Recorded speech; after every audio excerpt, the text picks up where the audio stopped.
It's like fun, but different. Wow, I got a big up.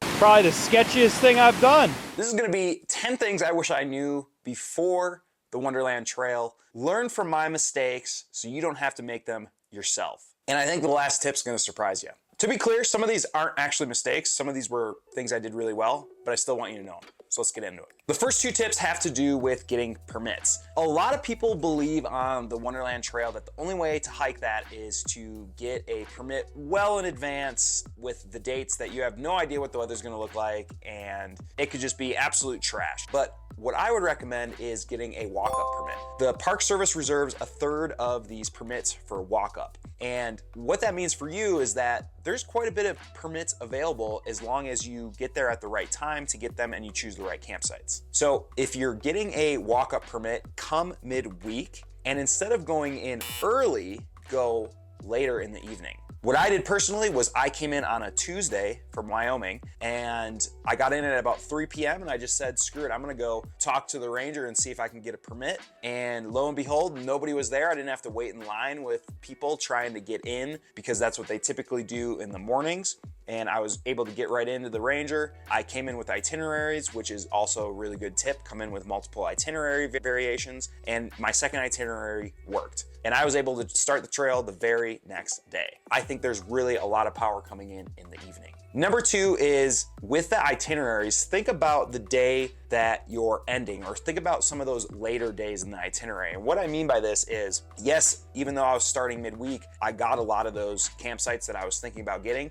But then as it started to get into a Friday or a Saturday, then those campsites were harder to get. You have to be cognizant of those campgrounds that you're gonna be trying to compete with other people that are trying to do it on the weekend. Next is when you are hiking through Summerland or Indian Bar, start those segments early, especially if there's still snow around in that area. The snow's gonna be reflecting back and it's just totally exposed rather than the rest of the trail, which is kind of under a canopy. It's not the end of the world if you're going in the afternoon. It's just gonna make your hike kind of suck even more because you're doing some vert and you're gonna be just getting cooked and baked in the sun. Next is to consider resupplying at Longmire or the hiker box at Moich. I know a lot of people on the Wonderland Trail are gonna be sending resupply boxes and things like that along the trail. I did this in 5 days, so I just started out with 5 days of food. However, I do wish that maybe I would have looked at some resupply options. And I think that is a very smart way to go, especially if you're getting into 6, 7, 8, 9, 10 days, definitely should be resupplying. For those that are maybe doing it a little bit shorter, you can consider stopping in at Longmire for your lunch so you don't have to bring one for that day, and then eating at the restaurant, and also grabbing some extra snacks at the general store at Longmire, because they have some overpriced snacks there, but it is good enough for kind of like a half resupply if you want to. The second thing is that there's a hiker box at the Moich Ranger Station. There might be hiker boxes other places along the trail, but I found one at the Moich Ranger Station and was able to score a couple dinners because I had lost mine on the trail somehow. I have no idea how that happened. Realized that I lost my last dinner somehow. Next is that you're gonna need to bring bug spray, and it's really only for one section out of the entire trail, and that would be about a mile before Devil's Dream and then a mile or 2 after Devil's Dream. These are one of the most mosquito infested places I've ever encountered actually, but it's really weird that it was really only contained just to that part of the trail, because the rest of the trail honestly was really not that buggy at all, and I went in July. Literally in my coat.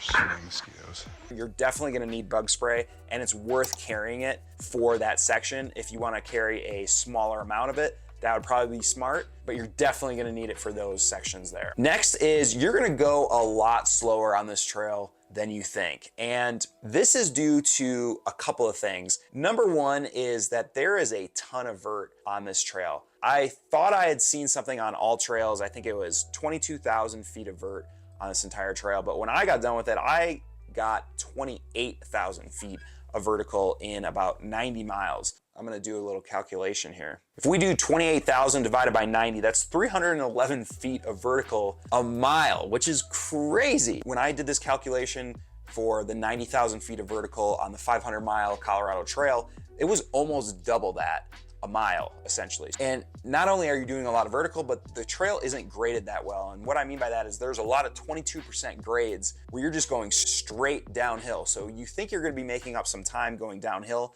but a lot of the times you're trying to brake with your trekking poles, trying to save your knees from going downhill. So be aware that on some of these descents, you're really not gonna make up that much time as you think you are when you were going uphill. And for that reason, I don't know if I would consider the Wonderland Trail a really good first through hike for people. Originally, I thought that this would be the case because you just look at the mileage, right? I mean, that's of course what my looked at was just the mileage, but you have to consider the elevation gain and loss in this. Over the course of it, it's almost 60,000 feet of vertical up and down. That's quite a bit for only 90 miles. Next is, I didn't bring a rain jacket or leggings on this trail. And the reason why is because I've lived in the Pacific Northwest before, and I know that typically in the summer, basically July through mid-August for sure, there is not a big chance of precipitation. There might be a small chance, but I kind of rode that out. So what I brought instead of a big raincoat is a kind of a more of a water resistant wind-breaking shell. Never had to use it. And then with the leggings, I never had to use those either because for me in the summer, for whatever reason, I never really have to use these leggings. Now, once it gets into shoulder season in September, definitely I'm gonna be adding the leggings to my kit and a raincoat into my kit, especially if you're gonna be hiking the Wonderland Trail. I would definitely have those two things in my kit. But for me, it worked out really, really well. Obviously, I looked at an extended forecast. There was no rain in the forecast. Those were two good calls that I believe I did to just reduce some of my pack weight. Next is to consider wearing short sleeves on this trail. And I'm gonna tell you why in a second because this matches up with my next tip, which is 80% of this trail is in the trees. I'll come back to that one in a second. Let's talk about audio went down. Hopefully this sounds okay. So yeah, 80% of the trail is in trees, and that's why I would recommend possibly wearing a short sleeve shirt like I did. Now, not because of my own volition, but this was simply because I forgot my Columbia long sleeve. Typically I'll wear a button-up long sleeve to protect my arms from the sun. But in this case, I just had a button-up short sleeve. But it worked out famously because of the fact that 80% of this trail is in trees. When you think of the Wonderland Trail, you think of all of the videos that people have of the views of Mount Rainier, and there certainly is really, really good views on this trail. But you are definitely paying for those views in the terms of the amount of tree hiking that you're gonna be doing. This is a good thing in a way because if it is hot out, you're gonna be under a giant canopy of trees that makes it super nice and makes it a lot cooler than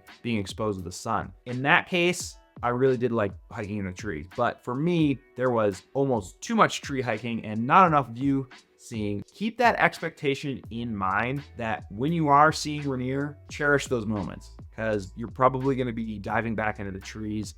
And in fact, I had basically an entire 25, 30 miles in the tree. And that really goes from just past Indian Bar if you're going clockwise, all the way to past Devil's Dream, Indian Henry, you get a view of the mountain. About all the way down to there, it would be all trees. If you guys want to see the documentary of my time on the Wonderland Trail, click here. And to get a free copy of my outdoor planning database templates, where you can plan this trip and any other future trips, click down below in the description. See you for the next video.